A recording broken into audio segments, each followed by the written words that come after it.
Hola, ¿qué tal amigas, amigos? Esperando que ustedes se encuentren muy bien. Gracias por estarnos viendo, por estarnos escuchando en el canal de Crotalus Quetzalcóatl. Como ustedes ya lo saben, no solamente hablamos de serpientes, si bien nuestro proyecto habla sobre la conservación de las serpientes, pero me parece bien importante charlar de otras temáticas, de otros grupos, de temas relacionados, porque si no, no podremos hacer como una comprensión completa del papel que tienen los organismos en los ecosistemas. Entonces el día de hoy tenemos un invitado bien especial. Pero antes de comenzar y de presentarlo, quiero agradecer infinitamente a Presumiendo México TV, en donde se transmite el noticiero de Ultra Noticias Aguascalientes, con mi amigo Aníbal Salazar, pues que nos prestó esta cabina de radio para poder venir a echar relajo sobre las hormigas, que es el tema que nos compete hoy.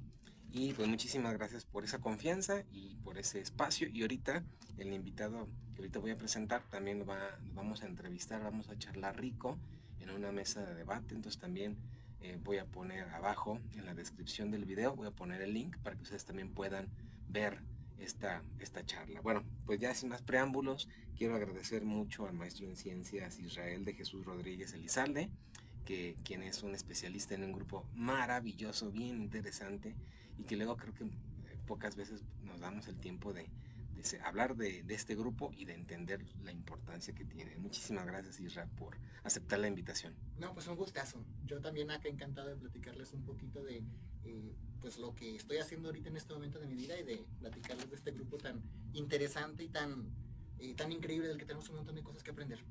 Fíjate que sí, echándole una clavada, bueno, como biólogos leemos o estudiamos o vemos muchos organismos, ¿no? Pero es imposible saberlo de todo, Claro, es entonces complicadísimo. complicadísimo. Entonces, el hecho de que existan especialistas en cada grupo o casi en todos los grupos, pues eso ya es fascinante. Entonces, vamos a hablar de mimercología, que es acerca de las hormigas. ¿Qué nos puedes platicar sobre eso? Porque es un tema que todo el mundo sabemos de las hormigas, vemos, pero creo que es un mundo bien especial porque poco sabemos realmente sobre los hábitos de estos animales y la importancia que tienen, ¿no?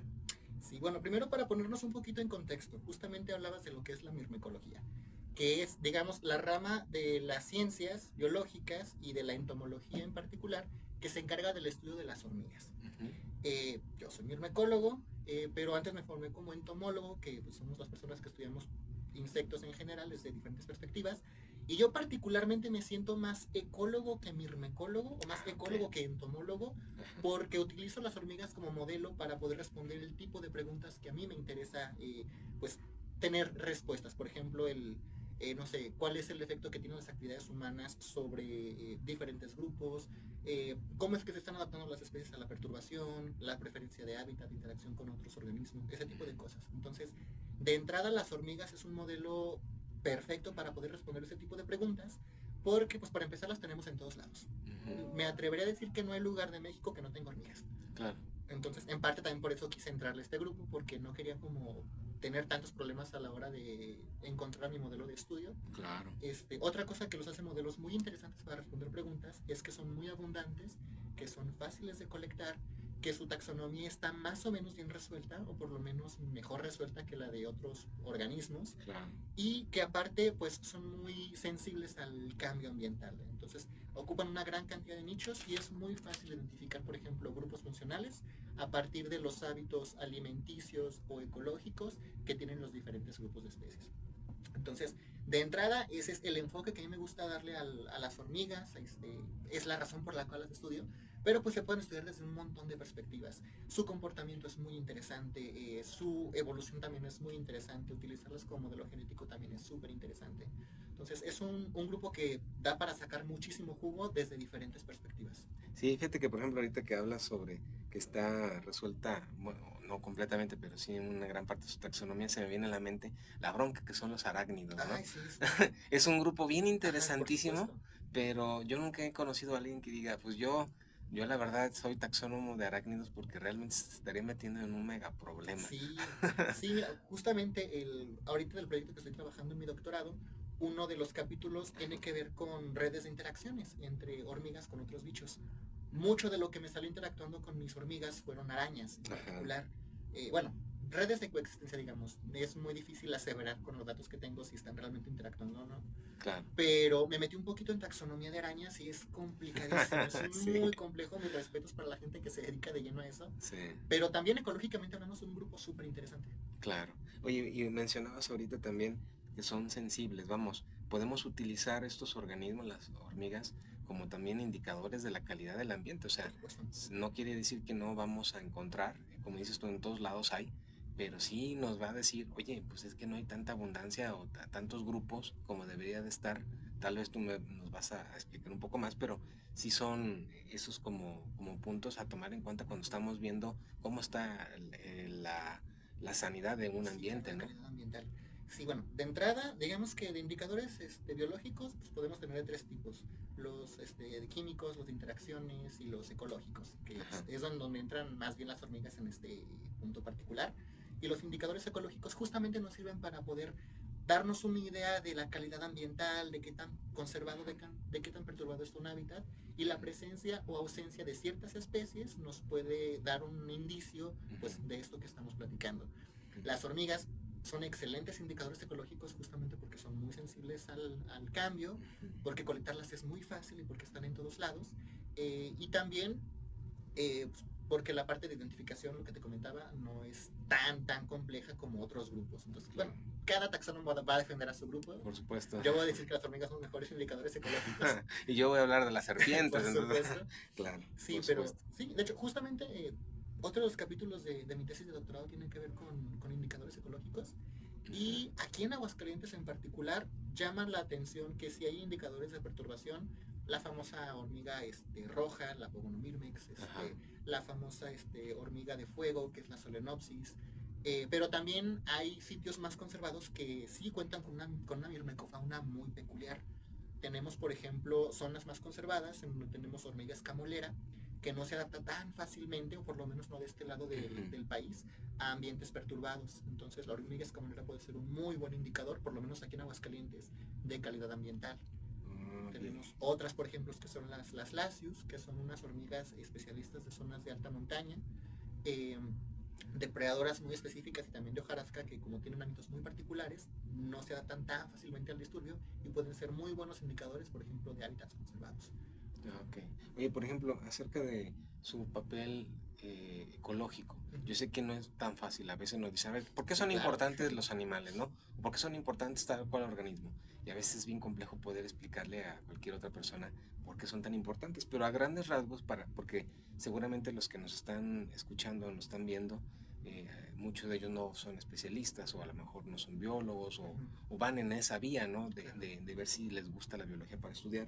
A grandes rasgos, ¿cómo podrías tú explicarle a alguien que no es un especialista por qué son importantes las hormigas? Bueno, pues ecológicamente hablando cumplen un montón de funciones. Ajá, Están inmiscuidas en un montón de servicios ecosistémicos que luego estamos tan acostumbrados a recibirlos que ni nos damos cuenta de qué es lo que está ocurriendo.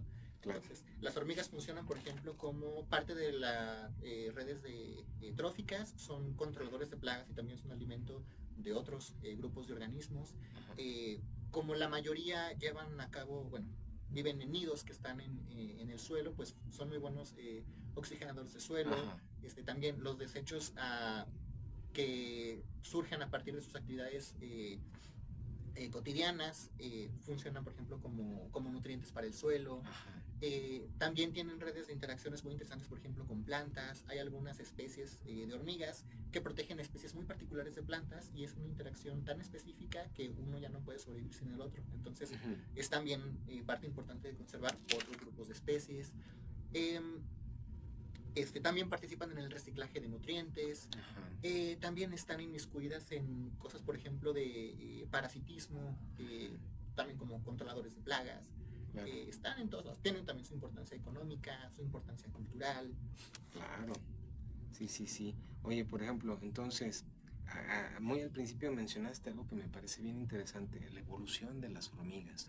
Pues yo creo que eso ya de por sí es un apartado bien interesante de ellos. Entonces, sabemos que dentro de las hormigas forma parte de la orden Hymenoptera, y en donde se encuentran las abejas, las avispas, las hormigas, los abejorros, pero ¿cómo se dio? O sea, ¿de dónde aparecen estos organismos tan impresionantes y tan interesantes? Sí, caray, todavía no estamos seguros de Ajá. en qué momento fue que empezó a diversificarse tan ampliamente este grupo, pero sabemos que es muy exitoso. Ujú. Entonces, se le atribuye a que las hormigas sean un grupo tan exitoso principalmente a dos características. Uno que es la eusocialidad, que es pues que sea un superorganismo colonial Ujú. con grupos de castas diferentes y que Ujú. cada casta lleva a cabo una función en particular. Entonces, el origen de la eusocialidad es una de las razones por las cuales se cree que es un grupo evolutivamente tan exitoso y que ha diversificado y que ha permitido pues que se encuentre en diferentes estratos. Ujú. Y también la presencia de una glándula, la glándula metapleural, que se encuentra, digamos, aquí en el costado, en la porción de lo que se conoce como el mesosoma, Ujú. y que es una glándula que libera sustancias antisépticas. Entonces, el hecho de que cuente también con esta característica, pues les ha permitido inmiscuirse en ambientes que para otros grupos de artrópodos podrían ser complicados. Entonces, evolutivamente hablando, no estamos muy seguros todavía de en qué momento ocurrió la eusocialidad, en qué momento se convirtió en una estrategia tan efectiva, pero pues tan efectiva es que es uno de los grupos dominantes hoy en día. No solamente a nivel de diversidad, se conocen más de 20.000 especies, bueno, se estiman más de 20.000 especies, sino también a nivel de biomasa, que al ser superorganismos, pues forman parte importante de la biomasa de los ecosistemas. Sí, entonces, por ejemplo, ahí, al hablar acerca de eso de que son unos mega superorganismos, voy a... Ok, sí, tuvimos un pequeño interrupción, pero bueno, regresamos. Entonces nos comentabas que la evolución, si bien no está clarificada en en todas las partes, pero pues es un hecho que está, que la evolución es un hecho, pues, Claro. y que además pues ocurrió hace cerca, me comentaba, 110, 130 millones de años Sí, aproximadamente. son los registros más antiguos que se tienen de hormigas. Ajá, Y pues, existen registros fósiles tanto en piedra como en ámbar. muy bien. Entonces, mira, te quería preguntar algo también importante. Nosotros, como todos los que nos están viendo, ya saben, o quiero pensar que saben, venimos o trabajamos en el estado de Aguascalientes, Aguascalientes. Entonces, pues la pregunta obligada que te quería hacer es, primero, a nivel nacional, por si alguien nos ve o nos escucha en otra parte de la República, a nivel nacional, ¿cuántas especies se tienen estimadas de hormigas? Y a nivel local, a nivel aquí de Aguascalientes, ¿cuántas especies existen? Pues como para ir aterrizando la importancia de esto, porque estoy seguro que todo el mundo hemos visto hormigas, en eso sí me queda claro, pero no sabemos cuántas especies Claro. hay, ni nos llegamos a imaginar de cuántas especies hay. Entonces, Claro, pues yéndonos desde lo general hasta lo particular, ajá, a nivel mundial se estima que hay más de 20.000 especies wow, registradas, reconocidas y descritas, un poco más de 16.000. ajá, En México, el especialista de hormigas es el doctor Miguel Vázquez Bolaños, que está en la Universidad de Guadalajara, y él sacó el listado más reciente de hormigas con 1.199 especies. Previo a este listado, que fue uno que se hizo en 2015, existían 987 reportadas formalmente, digamos, en artículos, en bases de datos oficiales. en México. Ajá, en México. Bien. Entonces, aquí en Aguascalientes, el listado oficial salió en 2016 y reporta 30 especies de hormigas. Solamente que pues este trabajo se hizo a partir de colectas esporádicas, material presente en la colección zoológica de la Universidad Autónoma de Aguascalientes. Entonces, casi todas son colectas esporádicas y como que eso también hace que el esfuerzo de muestreo esté dirigido a ciertos lugares. Claro. Siendo alumnos de la UA, pues todos colectamos afuera de nuestra casa para entregar las colecciones o en la universidad o en Aguasarca. Claro. Pero hay muchos huecos de información. Posterior a este trabajo se hizo otro estudio en el municipio del Llano, en el Cerro de Juan el Grande, en donde se incluyen otras 8 especies. Entonces, con eso se incrementa el listado. Posteriormente, pues vino mi tesis de la maestría, donde incrementamos el listado a 59 especies. Wow. Y ahorita del doctorado, aunadas a esas 59 especies, tenemos otras 13 más.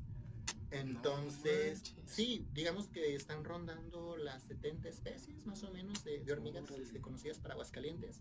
Pero como te decía, el esfuerzo de muestreo ha estado muy dirigido. Claro. Yo soy de Calvillo, entonces mucho de mi trabajo de campo lo he hecho en Calvillo. Por supuesto. Otro de los trabajos fuertes pues es el del llano y también hay buena representación en la ciudad, por lo que te comentaba, de que casi todo el material que se conoce pues proviene de colecciones que presentan los alumnos. Claro. Pero toda la parte norte del estado está pues, prácticamente sin explorar en términos de mirmecofauna.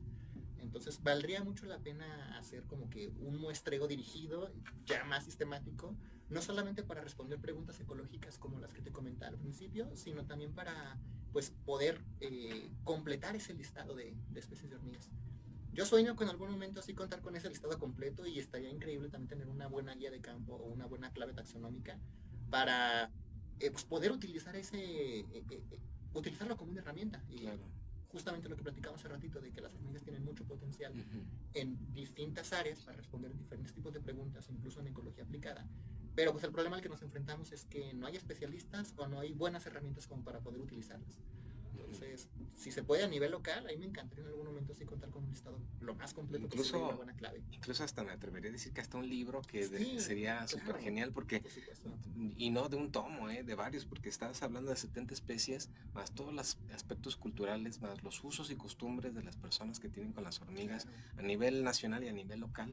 Pues no manches, son como para una enciclopedia de 3, 4 tomos, Sí, ¿no? por Sin supuesto, problema. por supuesto. Oye, fíjate, ahorita mencionaste algo que trabajaron, por ejemplo, en Juan el Grande, ahí en el llano, y es una zona alta.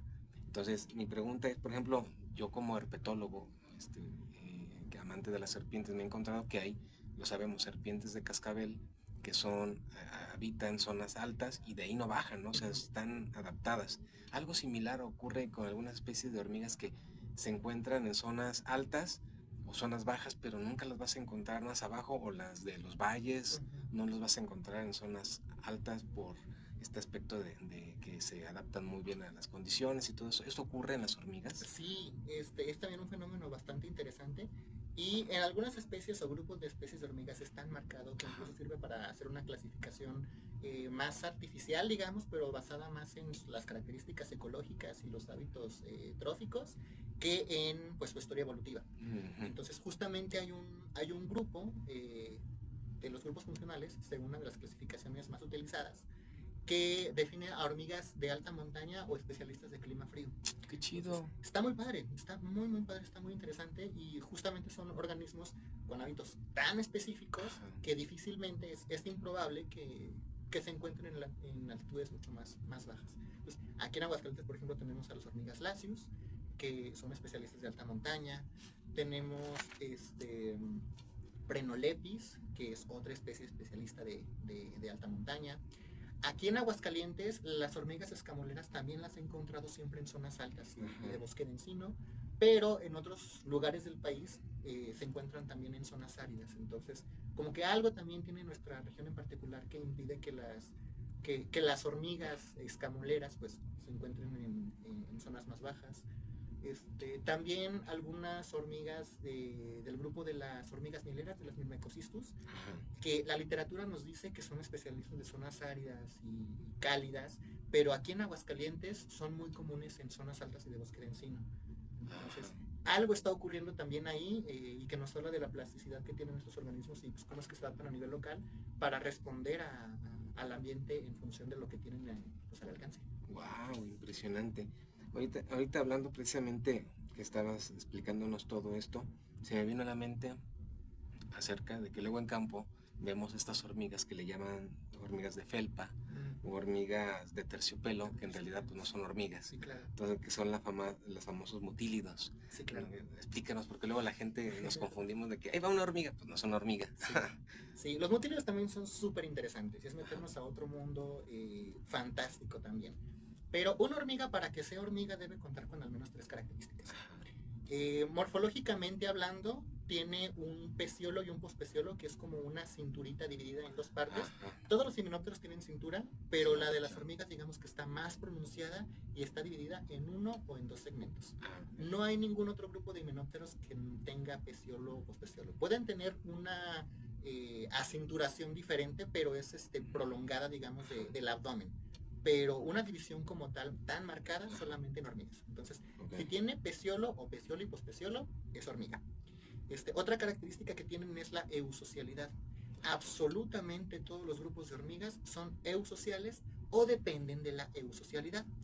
Existen, por ejemplo, algunos grupos de hormigas parásitas que llevaron su parasitismo social tan al extremo que lo que hacen es llegar a robarse, a matar a la reina de alguna colonia y que las obreras la estén atendiendo como si ella fuera la reina nativa de esa colonia. Entonces, en ese tipo de especies ya no hay castas obreras, pero la hormiga sigue dependiendo de la eusocialidad. No hay ninguna especie de hormiga, por lo menos, o por lo menos ninguna conocida, que pueda subsistir por sí sola. Siempre dependen de la Y es eusocialidad. cosa que los mutílidos no. Ajá, exactamente. Los mutílidos son organismos solitarios. Sí, porque sí es cierto, siempre uno en campo, quien de veras sale mucho a campo, siempre se le va a encontrar estos organismos, estas hormigas de felpa, siempre solos. Exactamente. Entonces sí es un elemento que hay que considerar. Perfecto, muy, muy, muy interesante. Y sobre todo eso, ¿no? O sea, hablando de cómo los mismos organismos se han ido como adaptando o se han empezado a tener esa como forma de hormiga, porque se me viene a la mente las arañas de la familia Saltícide, que un grupo de ellas prácticamente se mimetizan como unas hormigas para precisamente cazar a otras. Y ese tiene un término, el hecho de que se puedan como no transformar, es un término equivocado que estoy utilizando, más bien parecerse a. ¿Cómo se le llama ese término? Sí, se llama mirmecomorfia. Exacto. Hay un montón de bichos mirmecomorfos.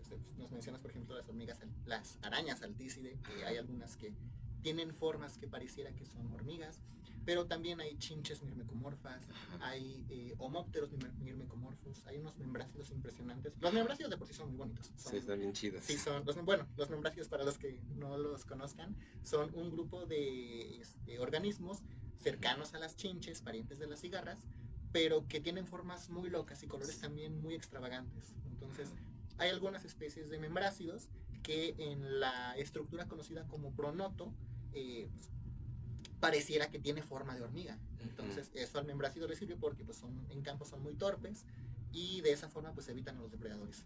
Claro. Pero también hay algunas especies de organismos mirmecomorfos que presumiblemente utilizan la mirmecomorfia no para ahuyentar a los depredadores, sino para poder mimetizarse con las hormigas y ganar algún beneficio, ya sea la protección de la colonia, o por ejemplo poder alimentarse de lo que tienen ellas en sus colonias, ese tipo de cosas, o incluso depredar a otras hormigas mimetizándose con ellas.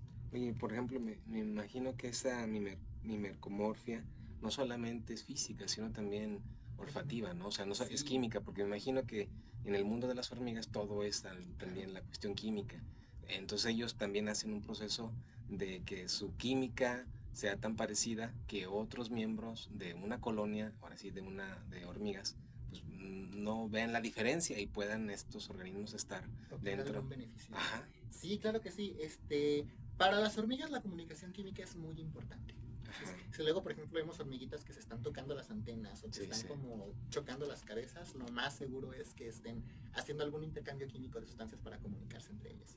Entonces, por supuesto que organismos mirmecomorfos también simulan algunas de las sustancias químicas que secretan las hormigas para poder mezclarse con ellas en su entorno.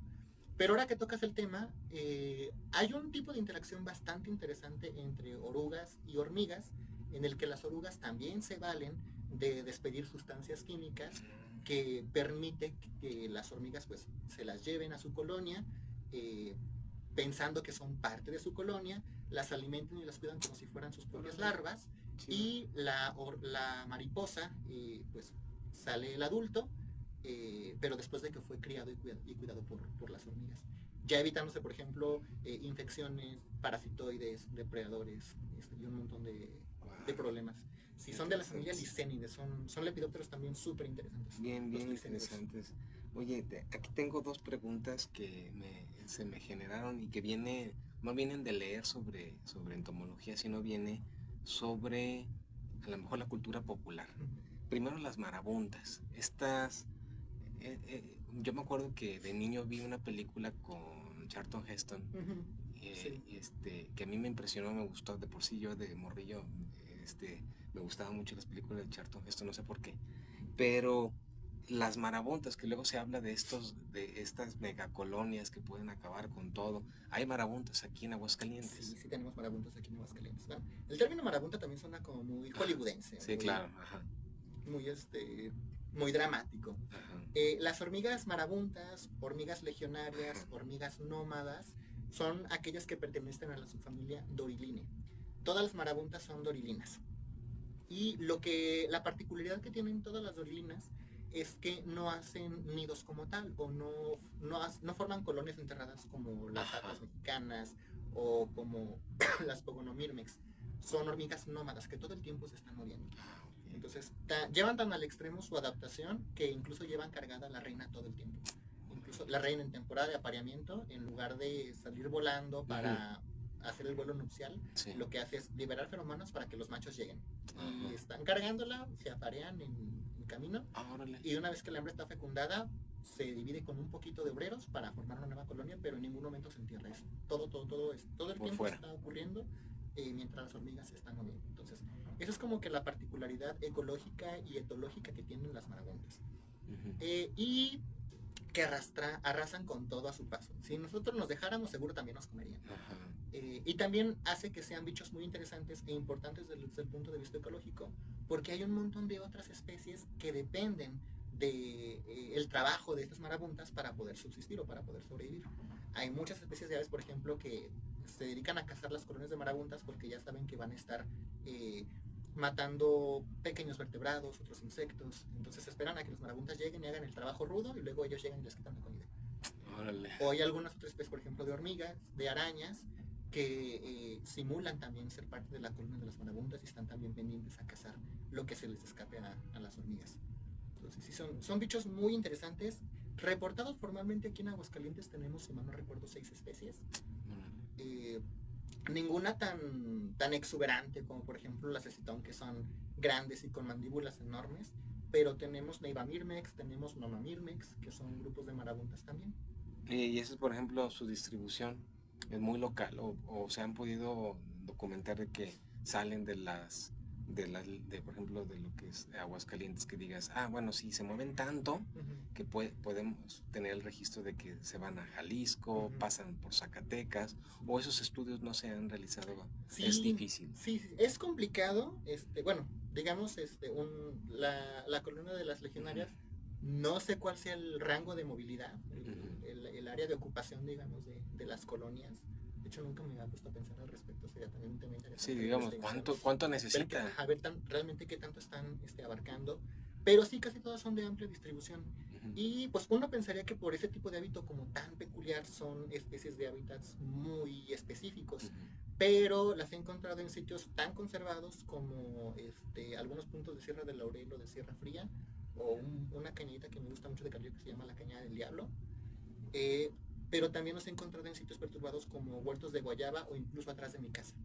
Entonces, el hecho de que presenten esa adaptación no es necesariamente un indicio de que son especies especialistas de hábitats muy conservados. Se encuentran también en hábitats perturbados.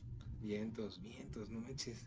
Yo creo que vamos a necesitar una segunda parte de esta entrevista y una tercera porque es impresionante.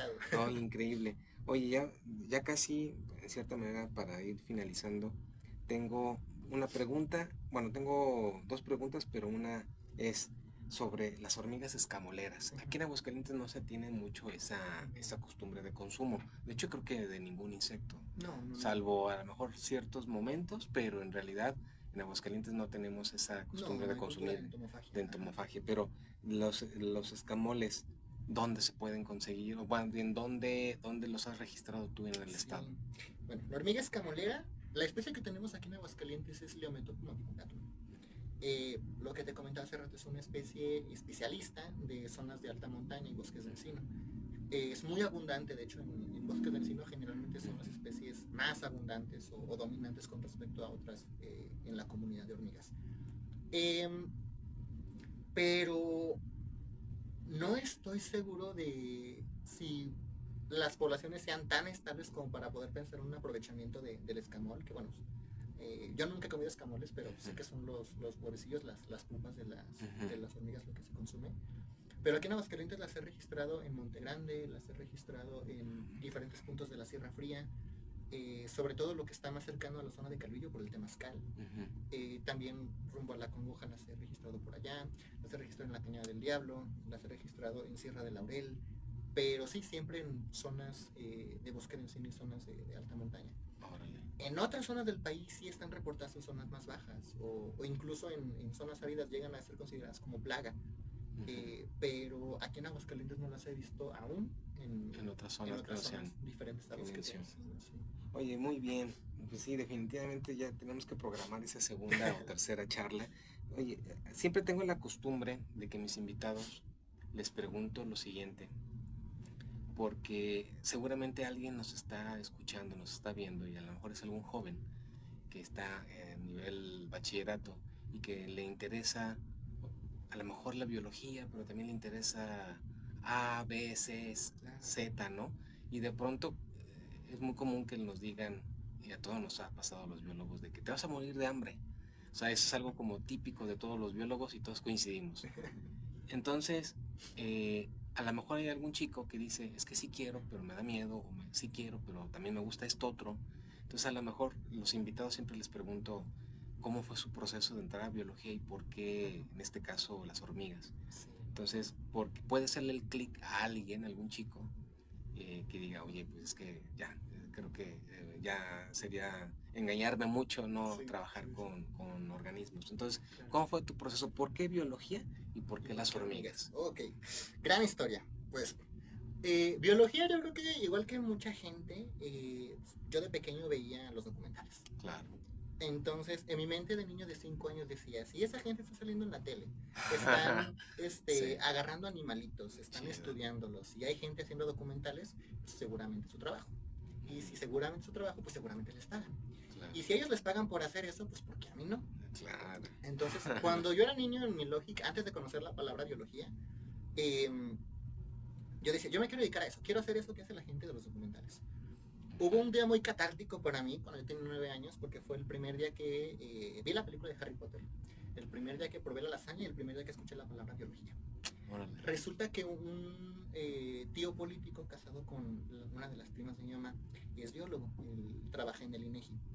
Entonces, recién casados ellos nos invitan a su casa y yo llego y veo pues un montón, una casa de biólogos, veo cráneos por todos lados, veo fósiles, veo plantas por allá, Está genial. Insectos y libros de dinosaurios y de plantas. Una pequeña pausa para los que nos estén escuchando, los biólogos somos muy cool, la Sí, verdad. la verdad sí. Sí, la neta sí. La verdad, podrán decir muchas cosas Sí. de nosotros, pero una primera cita con un biólogo siempre es muy Sí, interesante. sí, está bien chido. Entonces yo me empapé de todo eso y pues yo quedé maravillado porque Ajá. era como ver materializado algo que solamente está en mi cabeza de niño Sí, de 9 años. claro, claro. Platicando con mi tío, le dije, oye tío, pero ¿todo esto qué es? Claro. Me dice, mira, es que yo soy biólogo y yo a esto me dedico.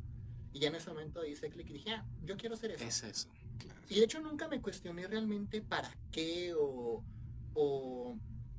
de qué iba a trabajar.